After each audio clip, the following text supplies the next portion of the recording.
It is such a pleasure to be here. I'm so excited that for those of you guys who tuned in live, please do ask some questions. This is for your benefit, and we would love to talk to you and get to know you. We're really thrilled for those of you guys who have decided to come in the fall. We can't wait to meet you, and hopefully pretty soon that's in person too. So we're going to give an overview today of sport and exercise psychology in our departments, our research, our teaching, our service, and we're really fortunate to be joined here by Dr. Marquez, who is a personal mentor of mine and an internationally recognized scholar. So let's start with just some introductions. Dr. Marquez, why don't you get us started? Yeah, thanks, Eddie. Thanks, Dr. Bustamante.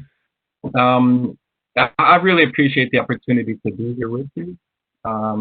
Whether you are live or you're watching this on the YouTube channel, we have a lot of opportunities to take part, to watch what we want to, stream what we want to. And so we appreciate that you want to learn more about UIC, the college, our department, and et cetera. So as a brief background about myself, I am trained in exercise psychology. So I got my bachelor's degree in psychology from Loyola University here in the city.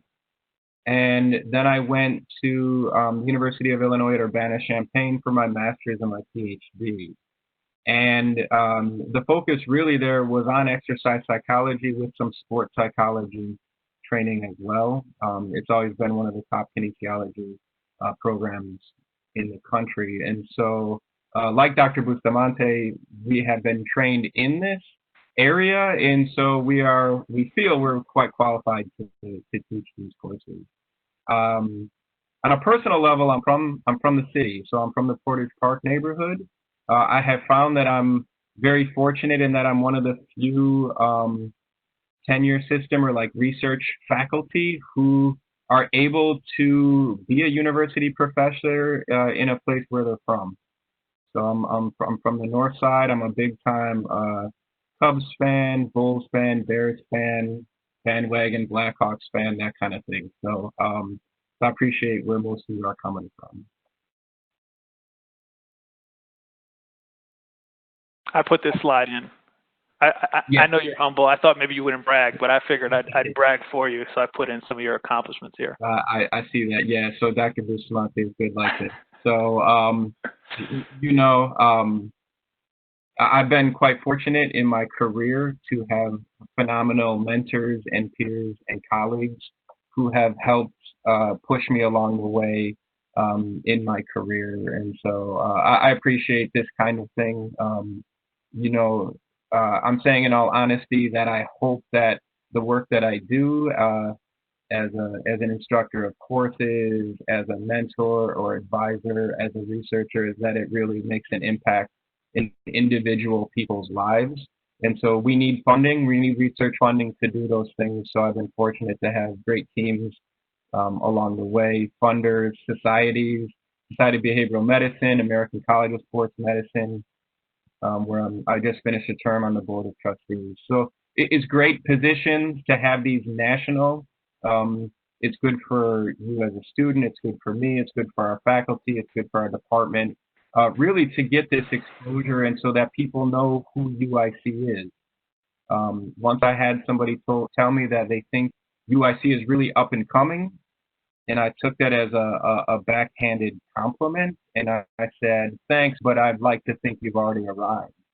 Amen. Right? So you are in a strong department with really strong facts. Yeah, I want to just chime in here to say, when you come to UIC and you come to kinesiology and nutrition, you are studying with some of the best scientists in the world. So when you look at this page here, what you're seeing is amazing achievement. This is career level achievement for people over a whole career from a relatively young scientist. Dr. Marquez is a full professor, but he's still very much at the height of his powers. Over 200 articles and conference abstracts cited nearly 10,000 times. When the federal government wants to make guidelines for teaching people how to be active, right? When we all have these guidelines, right? You have to do this much activity to get health benefits. They assemble the best experts in the world every decade to do that. And Dr. Marquez is among that group. I mean, we're talking about a group, a really select group, a small group. So when you're in class with him, you're learning from someone who is the person that the federal government turns to when they want to get people physically active. These National Institutes of Health grants here, these get funded at a rate of about 1 in 10. So we're talking about somebody who is a master of the scientific process. How do you know things? How do you test things? Somebody who is a master of physical activity in older adults, in racial ethnic minority groups, in health disparities, and health inequities. And so there's just a lot of knowledge and wisdom to be had there. And as a former protege of his, I can tell you that he's also a great mentor. So he brings in lots of students into his lab. That's how I got into the field. Graduate students, undergraduate students. There's always a demand for Spanish-speaking students.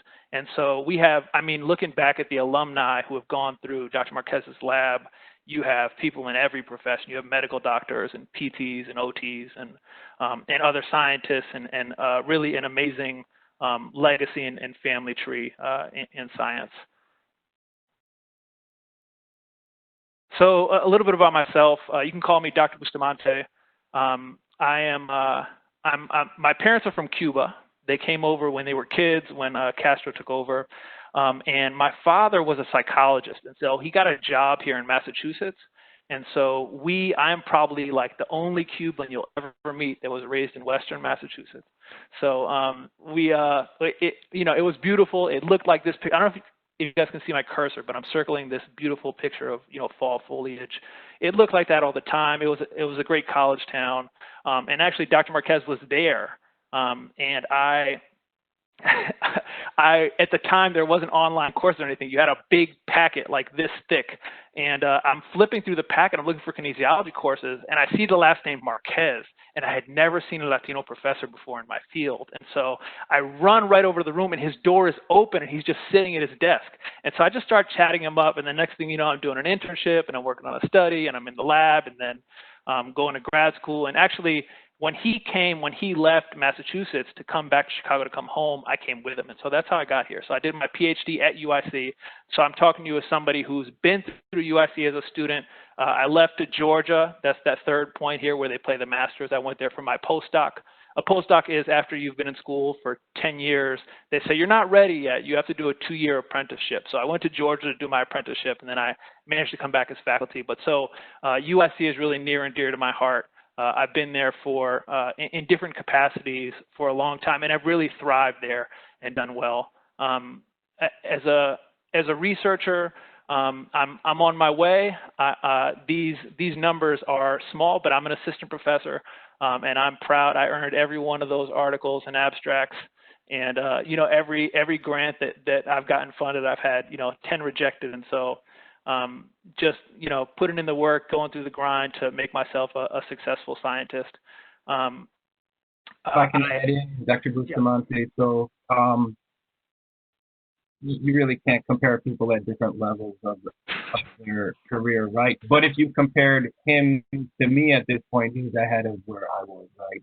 In many ways. I'll tell you that my prediction is that Dr. Bustamante will be a president of the American College of Sports Medicine at some point in the future. So ACSM is the largest exercise-related academic society in the world, with like close to 25,000 members. And so my guess is that someday, after you leave UIC, you'll see him as the president and say, oh, I had him as a professor. So Dr. Bustamante has a unique and special way of connecting with people of all ages and all walks of life. So I'm sure you'll appreciate your time with him. Thanks, Doc. I will accept that compliment, and I will ride that wave of confidence for a couple of weeks. I think being at UIC is the most amazing thing that's ever happened to me as a scientist. So, I mean, right before this call, I'm on a call with Chicago Park District, and we're planning, overhauling after-school program in the city generally. So we're talking about programs, activities that I have input on that have impact on hundreds of thousands of kids, right? This is the thing that isn't available if I'm somewhere else, if I'm not in the third largest city in the world and one of the most diverse cities in the world. So my partnerships with Chicago Park District, Chicago Public Schools, it means that my research can have real public health impact, which is really important to me, and that students who work in my lab get to do work on the scale that's going to have a meaningful contribution to society. So, Doc, you know, we've been out of campus now because of quarantine for a while. My question here for you is, what do you love most about UIC? And I see it sort of as a pair of like, what do you miss most about it, you know, being away from it? Yeah, that's a great point. So I personally have not been on campus or in my office in 4 months, maybe to the day, with our COVID-19 pandemic. That's a great way to view this. I really miss the people. Yes. So because I'm a full professor, I've been around at UIC since 2007. I've gotten to know a lot of people. So I'll say this across campus. I chair the Chancellor's Committee on the Status of Latinos, and so I've gotten to meet a lot of faculty on the East and the West campus that way. Number one, what I miss is the people. And so you might have people in a lot of jobs who like the people. I'm not saying that I like and get along with everybody on campus, but that said, I appreciate people. I miss people. I miss who they are as scientists, but more importantly, I miss who they are as people. Related to that, I would say the diversity in all different ways of UIC is number one what I love the most. It's not just lip service. When I left UMass Amherst, um, the main reason I came to UIC is because of the diversity of the undergraduate student body. So back then and to this day, there is no ethnic or racial majority group at UIC. So you walk across campus, especially the East Campus where most undergraduate classes are, you will see all walks of life. And so I absolutely love that. And there is a commitment to diversity, societal issues, you name it, from the top, the chancellor and the provost, through, you know, our dean, Bo Fernhall, our department head, Dr. Kelly Kappenden, to the faculty and the students. Yeah, I have to echo both of those. I remember hearing once, the people make the place, and I think it's so true. So UIC, kinesiology and nutrition, there's really a culture of just people wanting to get to know you, people checking in on you. I have people all the time just swinging by my office. Hey, just checking in. How you doing? How's it going? And there's a sense of camaraderie and shared pride. When we have a faculty member that's like on the New York Times or on NBC or ABC or CBS, it's like we all feel this sense of joy. I feel the same way about the students. So the diversity of students from a faculty perspective, and even from when I was a student, is so amazing. So I remember coming to UIC and being roommates with, you know, one roommate from Palestine, one roommate from Korea, one roommate from Cameroon, one from Hong Kong, like, and just getting this whole like international diverse experience. And then as a teacher, coming into classes and meeting some kids who are 18, straight out of high school, smart as a whip, driven, ready to change the world, just brimming with energy and wanting to know things and trying to figure things out. And then, you know, next to them, you know, there's a 30-year-old with two kids who, you know, this is a true story. I had a student who was his job, he was in the military for a long time. The military was paying for his college, and his job was to defuse bombs. And I'm just like, you know, wow. You know, so it's like you meet this whole array of fascinating young people.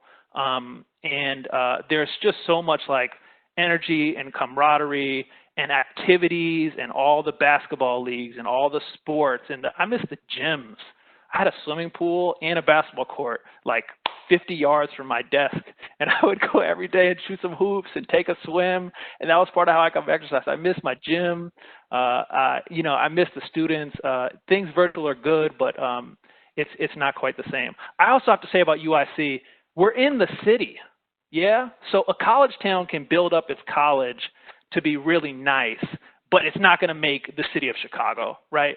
So we're in the heart of the city. So there's a show you can go see every night, 365 days a year, and not have to go see another show.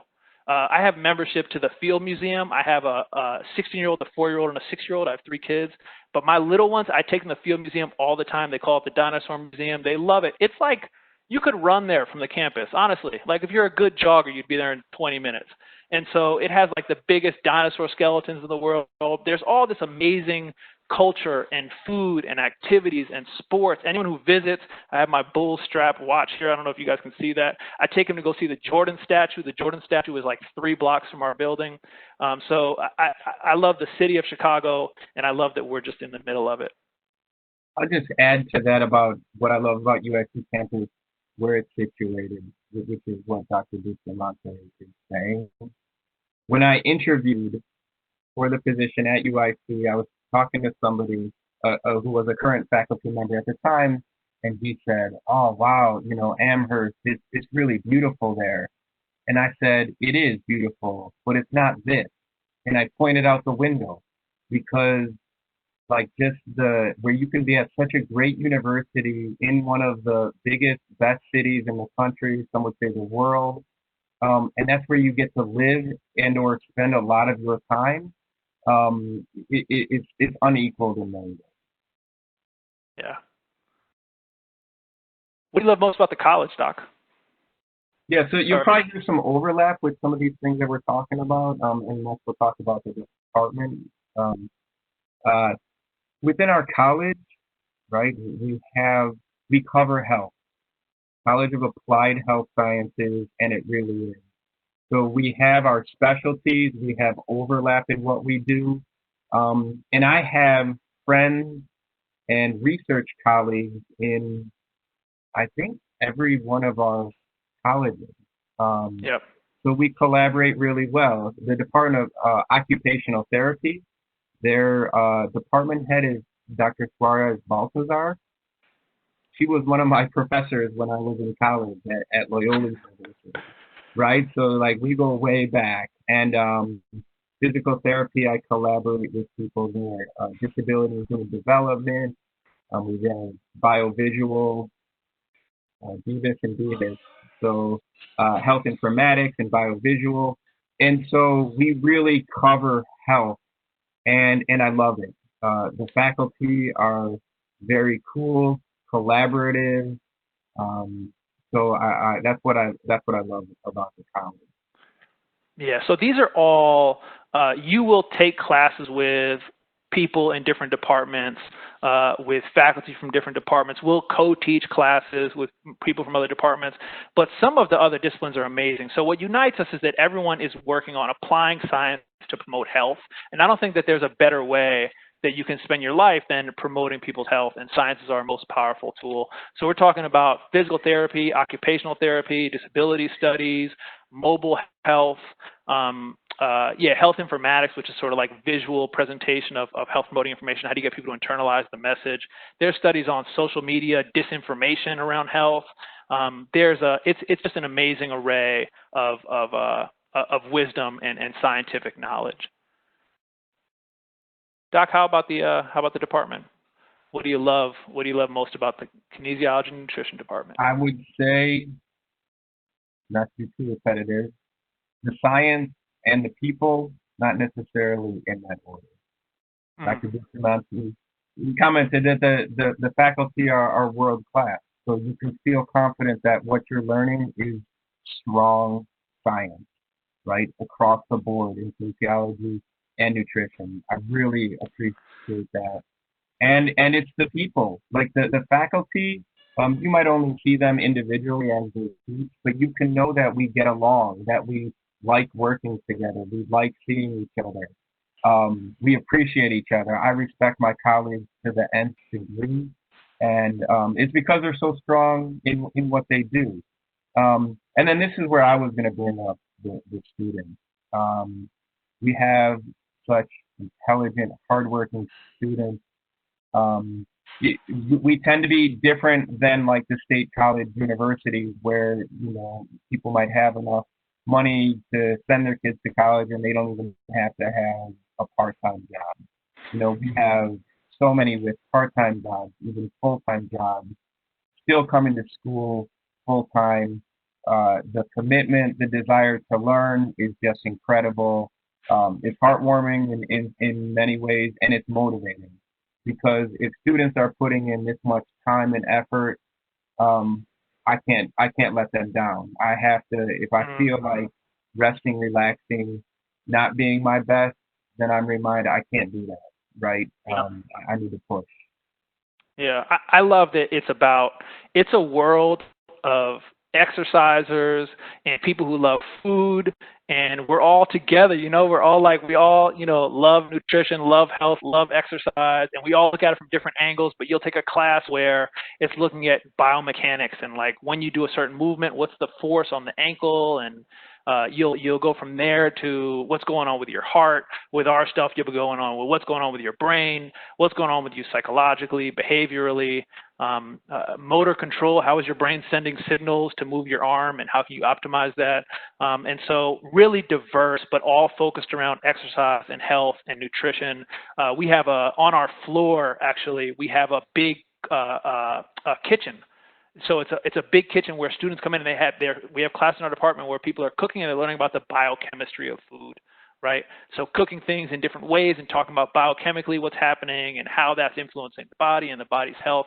And so it's fascinating. And our researchers in kinesiology and nutrition are amazing in the top of the line. We have researchers who are looking at, I don't know if if Andrew or Karma have spoken yet, but like talking about prosthetics. So if you're a veteran who's lost a limb and like how do you optimize the prosthetic, to alternate day fasting, which is a thing you probably heard about on social media or YouTube. We have a Professor Krista Verity who's been a national leader on that, on trials, demonstrating that not even changing what people eat, but just saying you can only eat during these times, it leads to meaningful weight loss. And that's been a big breakthrough that's kind of caught on societally. So we love seeing her on the New York Times and wherever else.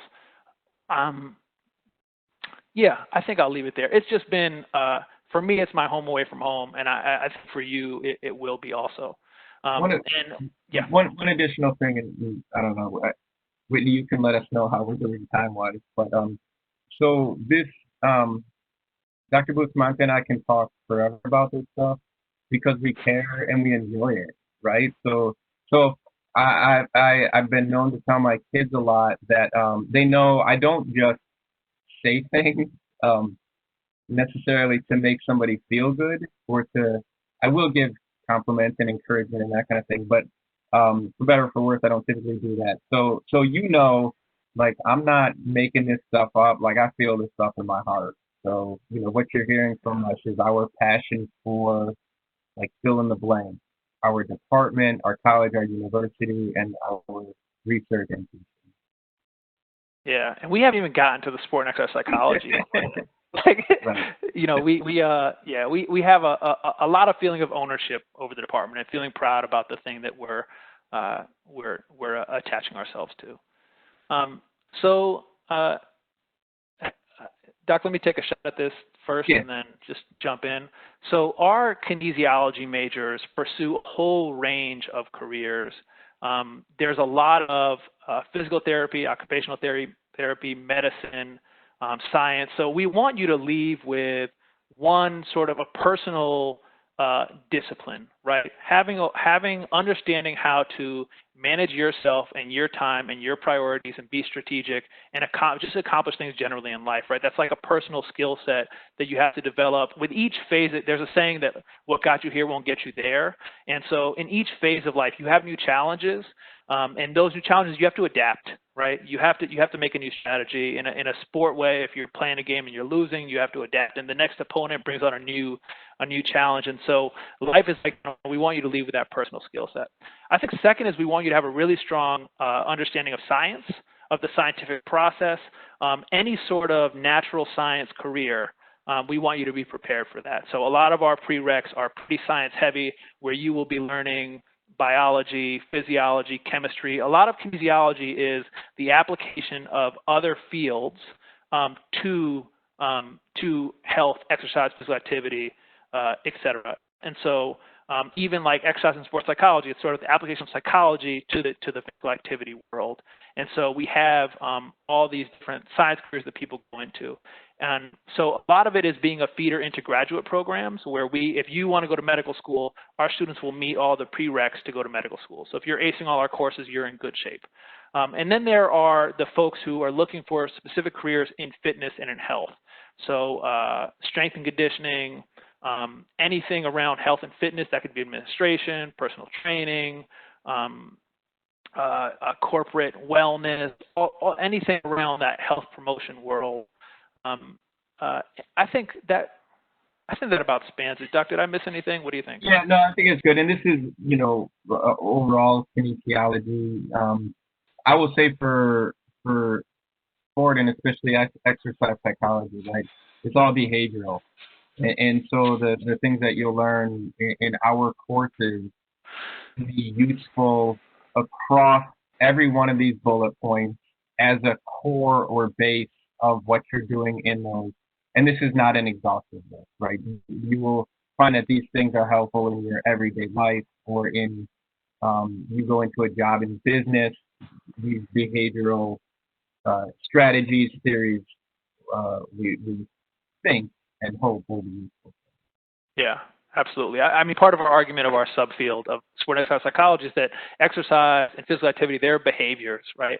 And so if you're going to be an effective physical therapist and you need people to adhere to whatever it is you're asking them to do, you need to understand psychologically how to set things up so that people can be successful in following through on that. And that takes an understanding of behavior and behavioral science. So the field of exercise psychology, this is really a field born of the merging of psychology and kinesiology. So if you imagine a big Venn diagram where one is psychology and one is kinesiology, that middle there, that's exercise psychology. And so we're essentially concerned with applying the lessons of psychology and public health to getting people to be physically active. So we know that physical activity is amazingly, miraculously good for you in a physical health perspective and a mental health perspective. So if you ever Google 2018 Federal Physical Activity Guidelines, you will see a whole breakdown that Dr. Marquez helped develop with the nation's leading experts about benefits from physical activity that have strong evidence, strong scientific evidence, and then benefits that have moderate evidence. And I mean, the lists are 20, 30 major things. 4 of the 5 leading causes of premature death and disability are reduced substantially by physical activity. Your physical fitness is a bigger predictor of your premature mortality than smoking, obesity. It is really important, and the truth is that it's all interwoven. And then I think the other part of it, which is the next slide, is it's not just this top one, which is understanding what are people's processes, what are the environmental factors, the personal factors, what's going on in your mind, your habits, your conditioning that are influencing your decisions to exercise or be sedentary, and trying to apply that to change your activity. It's also, when you're active, what are the mental health benefits, right? So I just talked about the physical health benefits, but the mental health benefits range from antidepressive, anxiolytic, focus, concentration, and vary across the lifespan. So part of what we do really specializing in the department is I have a healthy kids lab. I specialize in kids. Dr. Marquez has the exercise psychology lab, which specializes in not exclusively, but largely in older adults. And so this whole cycle here of what comes before the exercise itself, and then the mental health, the psychological outcomes, that's really the purview of our field, of the field of exercise psychology. Doc, would you add anything? No, that's good. Okay. Yeah, so these are examples. How much does your attitude matter, your confidence, where your motivation comes from? I would argue there's a bunch of really interesting stuff around what are the cues around you and the environmental features and what other people are doing, how convenient is it, how affordable is it.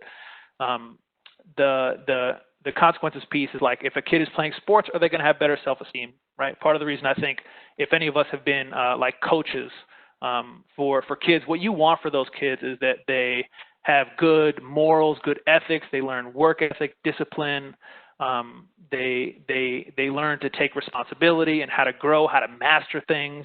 And so to what extent does that occur, and by what features of physical activity programs does that occur? And if we understand that well, then we can develop programs that maximize that impact. And then a lot of these, for people who are dealing with something more serious in terms of a mental disorder, what's the effect of exercise on that? And it can also be really powerful as an adjunct to frontline treatments. Sports psychology. So these are some broad overviews that kind of cut across exercise and sports psychology. What Dr. Bustamante described in the exercise context is really also applied in a sport context. So what are those determinants or antecedents or things that lead to somebody performing well in sports or having the motivation to perform in sports? And then if they perform in sports, what are the outcomes of those things? This is the next slide.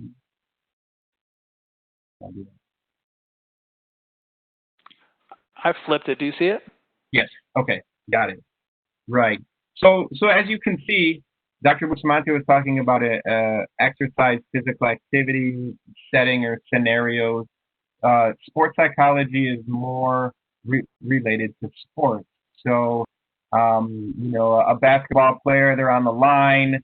Maybe there's no time left on the clock, and it's a tie ball game. And they have 2 free throws, and so since there's no time, everyone's moved away from the lane, and so they're just standing there by themselves. And maybe even better is that they're down a point, and they have 2 free throws, right?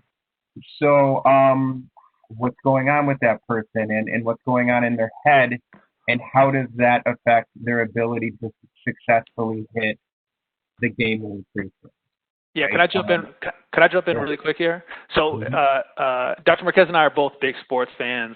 I play sports, and I've personally been at the line at the end of a game and had my legs shaking and then shot an air ball because I was literally just shaking. And so I thought sports psychology taking it was such a revelation. So we have 2 clinical sports psychologists, accredited clinical sports psychologists in our department who we'll talk about in a little bit. But learning that stuff for me was so interesting for me personally. And I don't know about you, Doc, but I get a big kick out of watching professional sports and watching when I see an athlete using a tool that I've learned about in a class. Yeah. I remember watching like LeBron James and Kobe Bryant early in their careers where they would, when big moments would come, they would tense up and they would miss. I mean, and then watching them later and watching them on the bench doing like deep breaths and kind of like the wet noodle thing, just like trying to just bringing everything down. And they actually both became really masterful at it. But I always got a kick out of knowing like, oh, that person has worked with a sports psychologist, and I can tell because of the strategies that they're using right now that I'm seeing through the TV. So as you take courses, right, you'll be able to learn about these kinds of things. Also, relaxation, the last bullet point there, imagery, right? So that can be useful for performance, but also in this example here, helping athletes who have been injured to recover from their injury, because we know it's the mental and the physical are not broken up. It's all one, and they all it's reciprocal, right? It's going to affect one another. So these are just a sampling of the types of effects. And here are a couple more. So there's a lot of work in, the personality of somebody and how they participate in youth sports. Which ones are they more likely to participate in? If you tend to be an aggressive child, or especially like on the field, how might that be positive, but more so how that might be negative, and how that's not necessarily looked at or considered from a coach's point of view. They might see a kid, on the football field who's like a headhunter and is just looking to hit somebody, and this is football, and that's what they love to see. But really, how can that be a really negative thing, not only on the field, but off the field as well? So again, these are types of topics that are covered in sports psychology. And now we've woven the classes so that for the most part, they are sport and exercise psychology courses. So you'll get some of this in different courses, which we'll talk about in a few minutes. Yeah, I want to add on just here. If you have a passion for sport or for exercise, maximizing performance in sport, maximizing the benefits of sport, same thing for exercise. There is a world of knowledge that comes from rigorous science that you can dive into at UIC with us. So, identifying a problem, the scientific process, identify a problem, generate a hypothesis, test it, interpret, repeat. That process is how we know everything good as humans. And so applying it to sport and exercise is something that's been done for decades, and we know a lot about it, and there's a lot to learn. I don't think anyone who's interested in sports who hasn't been involved with sports psychology yet can learn about it and not get a really tremendous benefit for their own performance or for helping others perform, or for, yeah. Even if you don't exercise regularly, or have not for a while, or never have, or even if you have never played sports in your life, right? You really might not like sports, but you still might want to major in kinesiology. That's okay, because you'll learn those same things that Dr. Bustamante mentioned. We get into why people do and don't exercise. What are different ways in which we can try to help empower and motivate people to become more physically active. So it really fits across everybody, the active and the inactive, those who enjoy sports, those who do not enjoy sports. And I think a lot of that comes from what we talked about earlier. You get a base, and so you have an understanding of why something is happening or not. Yeah, absolutely. There's not a person out there who everybody has a body, and everybody needs to be physically active, and so we need to understand how to help make that happen and make environments where that's possible. What about this career, Doc? Yeah, so within sports psychology, there's really two primary ways in which people have a career as a sports psychologist. One is that you actually become a clinical psychologist, where you apply to graduate school for a clinical psychology PhD. And so I have friends who have gone this route. And so they're amongst other peers in their cohort who have no interest in sport, right? But their interest is in sport because they're trained as a clinical psychologist. They are a licensed psychologist where they work with people with these severe emotional disorders. So, there are eating disorders prevalent in many sports, especially those where like gymnastics or figure skating or something like that. Those are not the only ones, though. They tend to be prevalent across sports. Substance abuse.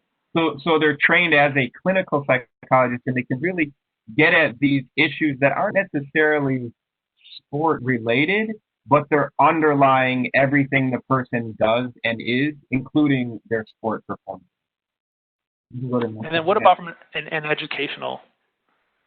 Right. So this is where Dr. Bustamante mentioned. We'll get into some of the courses, but Dr. John Coombe-Lilly and Dr. Tanya Pruitt-White are certified sports psychologists that are part of our faculty. They see clients, right? They work with teams and individuals to improve their performance. So that is somebody who has a PhD, but it wasn't necessarily in clinical psychology. It oftentimes is in, say, kinesiology or exercise science. And then they go on and get further certification to become a certified, mental performance specialist. So these are some of the areas that they can do, right? So in general, what we didn't really talk about, sport and exercise psychology, it really started as sport psychology, and that element has stayed there. And then over time, probably in the 1980s, there was also a break off into exercise psychology, which is a little more concerned with the health, the exercise of the general public. So sport focuses more on within that realm. So Dr. Bustamante and I, we do these first two bullet points here. We do research, funded research, and we also teach courses at the university level. Our colleagues, Dr. Coombe-Lilly, Dr. Pruitt-White, They also do research, a little bit different focus than Dr. Bustamante and I. They teach courses, and but they also do that consulting that I mentioned, where they will actually have clients that they work with. Dr. Bustamante and I focus a lot more on the research, so we don't do the consulting. But this is like the types of careers that people. Here are some, this will be on YouTube, so you can go back and see these. These are what we put down as some of the major professional organizations that we're a part of, and some of the peer-reviewed journals where you can find articles on these topics that we've been talking. Yeah, so let me give you a rundown of the courses. So we actually just overhauled our undergraduate curriculum. So we have a new curriculum that we're rolling out over the next few years. And really, sport and exercise psychology is a focus. We have a number of courses in it. If you come, there are a handful of separate courses that are all really formative with amazing faculty that can give you a really strong foundation in this and set you up for your next career stage. I think that Dr. Marquez is also involved with, they're working on the master's curriculum too, and I think the plan is to actually have a track that will lead to a certified mental performance consultant. So when you come in your early years, probably the first sport and exercise psychology course that you take is 237. Doc, you want to take this one? Yeah, just say a couple. Right. So this is a course where we really get into what are the theories of health behavior. If you remember, Dr. Bustamante had like that first part, the antecedents, or the determinants of sport and exercise behavior. That's really what we will focus on here: motivation, and that type of thing. So really, the first half of that equation. Yeah, you should come out of this course with a strong understanding of how people apply a science to the behavior of exercise. What are the things that, if you're a personal trainer, a physical therapist, an occupational therapist, that you can do to put your clients in a position to be successful?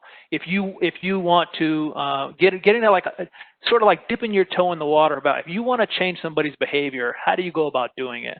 And you're not quite at the application yet, but we want you to get the theory. We want you to have an understanding of like the basic ideas and what it's going to take. And it's meant to set you up for your next courses. So health coaching is taught by Dr. Tanya Pruitt-White, who is one of the most amazing teachers and people you'll ever meet. All my students, I have tons of students in my lab. I have probably a dozen students come through my lab every semester for different research projects, and they all rave about Dr. Pruitt-White. So this course is really the one-on-one. So all right, you understand roughly how people change their minds, how people change their behavior. Now, can you apply it? And so it's a lot of one-on-one work around the skills around what's called motivational interviewing, around behavior change in a one-on-one way, really applied, really challenging course. People love it, but it's a tough skill set. A lot of this stuff, it's like it's not like you get this good and you can't get any better. These are arts. People are the Picasso of behavior change. You can just become a true master. You can be better at changing behavior in year 10 than you were in year 5, right? And better in year 20 than you were in year 10. So there's not really a ceiling to how good you can get at this stuff. 337 is the application of this same idea, the appliance of science, of psychology, in the context of injury and recovery. So a lot of our students are interested in being PTs or athletic trainers or this kind of thing. And so in that context, you have different considerations about people's confidence to come back, about the loss of social support. There's a lot of pitfalls there that we want to give you a base to be prepared in that as you move forward, if that's your desired context. And Dr. Kumlili is just an amazing guy. So I don't know, Whitney, has he done one of these yet? Has he been featured in one of these webinars? Yes, he was actually our first webinar. Okay. He's just mesmerizing. So you'll see, he has this great British accent. He's really wise. He said things to me where like a year or two later, I still say it to myself, like he'll just hit you with that great insight. And he is a clinical sports psychologist. He works actively with lots of different sports teams. He's a really passionate teacher. A lot of my knowledge of teaching has been about going to him and Dr. Pruitt-White and saying, like, all right, how should I do this? And just getting their scaffolding and their feedback about what they think will work. So people also rave about his courses too. So Dr. Bustamante and I do pretty well, I would say, with our teaching. We can always get better. We know our strengths, we know our limitations as well. But we tend to do pretty well on, the course evaluations of the students and their feedback from us.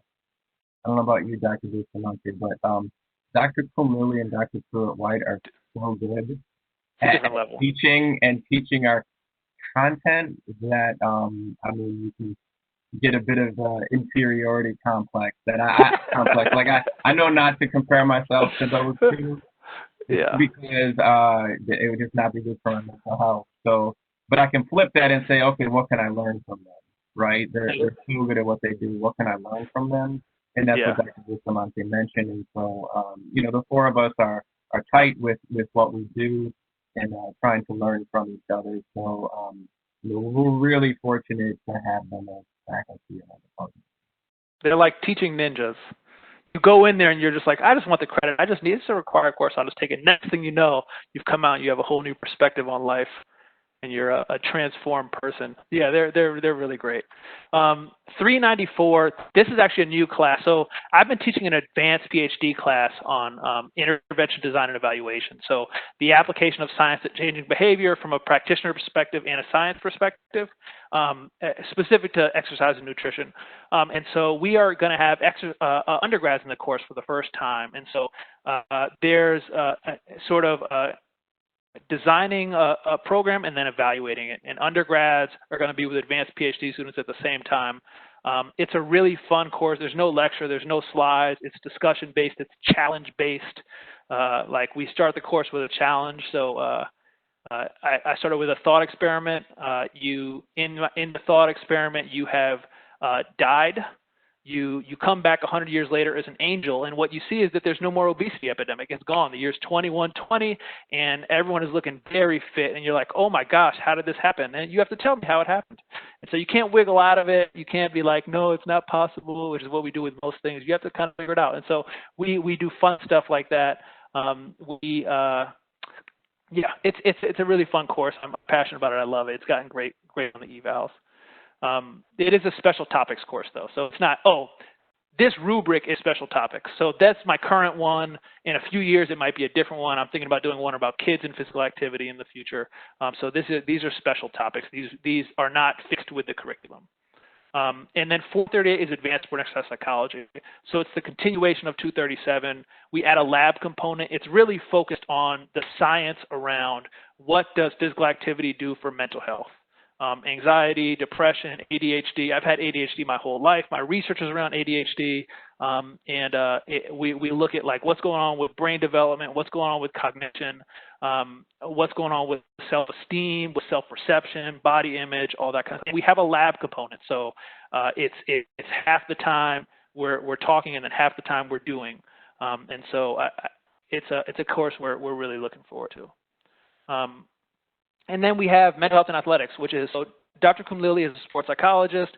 He's also the faculty representative for NCAA sports. And so he has designed a course around working with athletes, working with sport, focusing on, applying psychological science. Our research. Doc, you want to talk a little bit about your lab? We're coming to the end here. So it looks like we have a little bit of time left. So I do a decent amount of research, and my focus is really, I would say it's a cross between kinesiology and public health, right? So you've heard a bit about, Dr. Bustamante talking about his lab, and in my lab, the focus is on a couple things. I think about it as like keywords, or like what is it? So I do work with older adults, mostly older Latino adults, mostly physical activity. So I co-created a Latin dance program for older adults to get them more physically active, and then to see what's the impact of that on cognition, their physical function, brain structure and function through the use of MRI, magnetic resonance imaging. So that's a lot of what the focus of my research is. I always have undergraduate students who register for credit. If you qualify for work study, you can like double dip, so you can get paid and get academic course credit for assisting with research. And almost all my work is with uh, primarily Spanish speakers, and so I'm always in need of undergraduates to assist me with my work because we need Spanish speakers. Not all the time, but a lot of the work is. So I know in some of these other YouTubes, you've heard the push from faculty for trying to get involved with research.